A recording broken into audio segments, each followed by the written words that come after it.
वर्तमान में कोरोना जो है बिल्कुल अपनी चरम पर है। लगातार हम देख रहे हैं कि कोरोना के कारण यहाँ कई लोगों की मौत हो रही है। अगर बात की जाए जो पहली लहर थी कोरोना की, जो पिछली साल यहाँ कोरोना देखा गया था, उसकी अपेक्षा इस बार कोरोना बेहद ज़्यादा खतरनाक है। यहाँ डॉक्टरों का कहना है कि इस बार जो पहले जो कोरोना के लक्षण रहते थे, इस बार वो लक्षण बिल्कुल अलग हैं।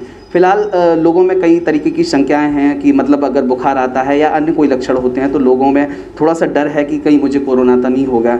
इन सारी संख्याओं का जो भी लोगों के अंदर जिज्ञासा है उनको जानने के लिए यहाँ पर हमारे साथ डॉक्टर एक मौजूद हैं, जो कि सैफई मेडिकल जो कॉलेज है वहाँ के प्रोफेसर डॉक्टर सुशील यादव जी हैं।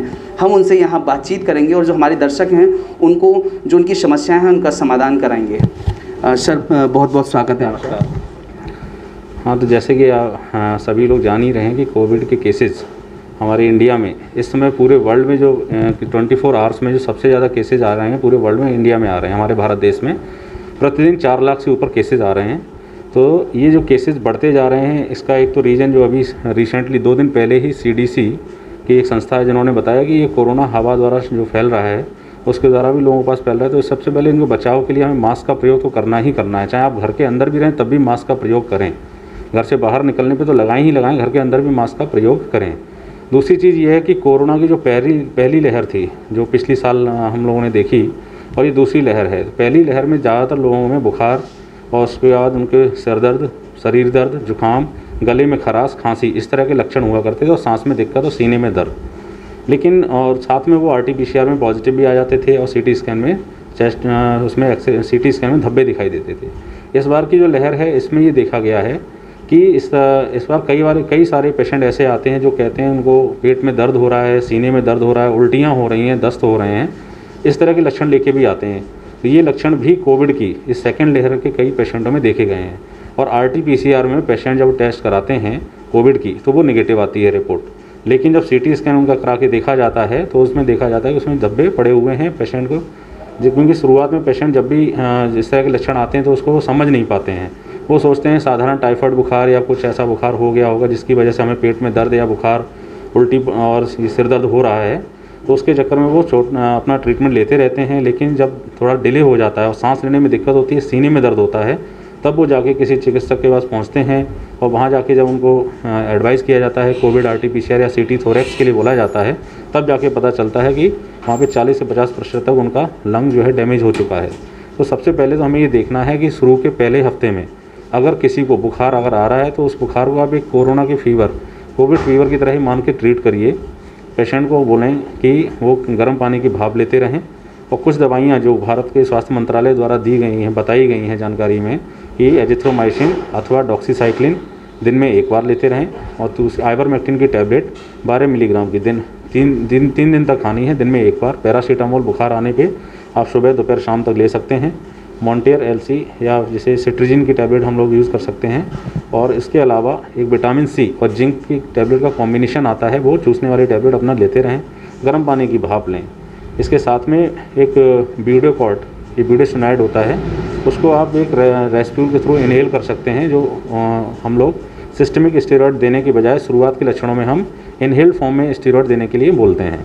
तो ये बात होती है ये सिम्टोमेटिक कोविड की या फिर माइल्ड कोविड की बात होती है। जैसे ही अगर आपको फीवर लगातार बना हुआ है, 5वां 6वां दिन तक आपको बुखार नहीं जा रहा है, तो 6वें दिन लगते ही आपको स्टेरॉयड के इंजेक्शन फॉर्म में स्टेरॉयड देना पड़ेगा।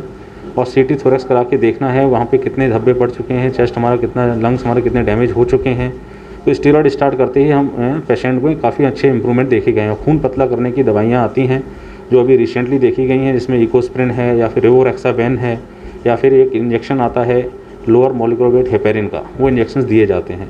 जहाँ तक बात की जा रही है, जैसे आजकल आप लोगों ने बहुत सुना होगा रेमडेसिविर इंजेक्शन की बड़ी किल्लत है। लोग रेमडेसिविर इंजेक्शन के लिए परेशान हैं कि रेमडेसिविर इंजेक्शन नहीं लग रहा है हमारे मरीज़ को। तो रेमडेसिविर का ऐसा कोई बहुत ज़्यादा अच्छा बेनिफिट नहीं देखा गया किसी भी स्टडी में। तो आपके चैनल के माध्यम से मैं ये सारे लोगों में ये इन्फॉर्मेशन देना चाहूँगा कि रेमडेसिविर इंजेक्शन को लेकर के आप इस तरह की कतई परेशान ना हो। अगर आपका बुखार 6वें 7वें दिन तक लगातार आ रहा है, तुरंत ही किसी कुशल चिकित्सक को दिखाकर, आप अगर ऑक्सीजन लेवल 94% से नीचे जा रहा है या 92-93% आ रहा है, तो आप हॉस्पिटलाइज हो जाइए। जहाँ भी बेड उपलब्ध हो वहाँ हॉस्पिटलाइज हो जाएं और कुशल चिकित्सक की देखरेख में आपका ट्रीटमेंट स्टार्ट होगा। इंजेक्शन फॉर्म में स्टेरॉयड दिए जाएंगे और जल्दी से जल्दी 5-6 दिन में आप इम्प्रूव हो सकते हैं। सर आपने बताया कि इस बार लक्षण काफ़ी अलग हैं। लोगों को अगर पेट में दर्द होता है, बुखार होता है, कहीं ना कहीं देख रहे हैं सर मौसम बदल रहा है और समय भी थोड़ा सा बदलता जा रहा है। अगर बॉडी थोड़ी सी गर्म होती है तो लोगों को लगता है हमें कोविड हो गया। तो ऐसी परिस्थिति में क्या करना चाहिए हमको सर? अगर आपको थोड़ा भी लग रहा है कि फीवर जैसे लक्षण लग रहे हैं, शरीर टूट रहा है, पूरे सिर में दर्द है, उल्टी, पेट में दर्द, इस तरह के लक्षण आ रहे हैं, तो बिना देरी किए आप चाहे कोविड की जांच कराएं या ना कराएं, बिना देरी किए आप जो सरकार द्वारा जो गाइडलाइन के तहत दी गई हैं 2-3 टैबलेट्स हैं, जैसे आइवरमेक्टिन की टैबलेट आप 12 मिलीग्राम वाली 3 दिन तक खा लीजिए। पैरासीटामोल बुखार आने पे लीजिए। लेवोसिट्राजिन टैबलेट अगर खांसी महसूस हो रही तो लीजिए। एजिथ्रोमाइसिन अथवा डॉक्सीसाइक्लिन में कोई एक टैबलेट ले लीजिए।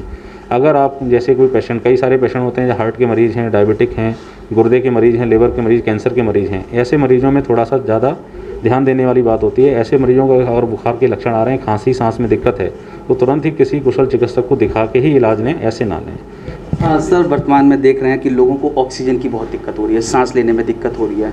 हो सकता है कहीं ना कहीं ये लापरवाही हो रही है, लोग समय से लक्षण नहीं दिखा पा रहे हैं अपने और नहीं जांच करा पा रहे हैं। तो ऐसी स्थिति में क्या करें कि ऑक्सीजन की दिक्कत हो ना हो और हम घर पे ही अपना उपचार कर सकें? हाँ, जैसा कि मैं पहले बता चुका हूँ कि कोविड का पूरा कोर्स जो होता है इन्फेक्शन का पूरा, ये 14 डेज़ का होता है, 2 हफ्ते का। तो शुरुआत का जो पहला हफ्ता है, अगर हमने पहले हफ्ते में सही समय पे उसकी डायग्नोसिस नहीं बन पाई, सही समय पे अगर आप किसी कुशल चिकित्सक के उसमें संपर्क में ना आकर के अपने अगर लक्षण को नहीं कोई डॉक्टर अगर आपके समझ पाया और वो दूसरे हफ्ते में प्रवेश कर गया मरीज़, और दूसरे हफ्ते में अगर उसको टाइमली स्टेरॉयड इंजेक्शन वगैरह नहीं दिए गए, तो ऐसे मरीजों को 10वें दिन, 8वें, 9वें, 10वें दिन जिसे कहते हैं साइटोकिन स्टॉर्म कहते हैं, वो डेवलप होता है और इस दौरान उसको सबसे ज़्यादा सांस लेने में दिक्कत होती है, सीने में दर्द होता है और तभी ऑक्सीजन की ज़रूरत पड़ती है। तो हमें सबसे पहला हफ्ता जो है उसी को ध्यान से देखना है। अगर थोड़ा भी बुखार, खांसी है और थोड़ा भी सांस में दिक्कत, पेट में दर्द, उल्टी लग रही है, किसी कुशल चिकित्सक को दिखा के उसकी डायग्नोसिस बनवाएं। अगर लग रहा है पेशेंट कोविड का है पेशेंट, तो उनका ट्रीटमेंट जो एक निर्धारित किया गया है सरकार द्वारा, वो ट्रीटमेंट ले लें। तो ऐसी ज़रूरत पड़ेगी ही नहीं कि मरीज़ हम दूसरे हफ्ते में पहुँचे जहाँ ऑक्सीजन की ज़रूरत सबसे ज़्यादा पड़ती है। तो ज़्यादातर हमारे देश में ये हो रहा है इस समय, मरीज़ शुरुआत में होम आइसोलेट तो हो जाते हैं, कोविड उनके लक्षण पता भी चल जाते हैं, लेकिन होम आइसोलेट होने का प्रॉपर दवाइयाँ नहीं लेते हैं। दूसरी बात है कि वो किसी डॉक्टर के संपर्क में नहीं रहते हैं। जैसे सरकार द्वारा इस समय चल रहे हैं तो कोविड हेल्प सेंटर भी खोले गए हैं, तो वहाँ से लगातार फ़ोन भी आते हैं सरकार द्वारा, लेकिन कई बार मरीज़ हैं फ़ोन नहीं उठाते हैं, उठा के भी गलत जानकारी देते हैं। ये नहीं करना चाहिए। SpO2 या ऑक्सीजन लेवल का चार्ट बनाएं, अपना चार्ट बना के साथ में BP का चार्ट भी बनाएं, टेम्परेचर का चार्ट बनाएं। जो डॉक्टर फ़ोन कर रहे हैं उनको सही जानकारी दें। गलत इन्फॉर्मेशन देने से और कुछ लापरवाही करने की वजह से ही लोग दूसरे हफ्ते में प्रवेश कर जाते हैं कोविड में, और जहाँ साइटोकिन स्टॉर्म डेवलप होता है, फिर वो सांस लेने में दिक्कत आती है, फिर उनको ऑक्सीजन की ज़रूरत पड़ने लगती है। तो पहला हफ्ता ध्यान देने लायक है और इसमें कहूँगा सभी लोग इस चीज़ पे ध्यान दें।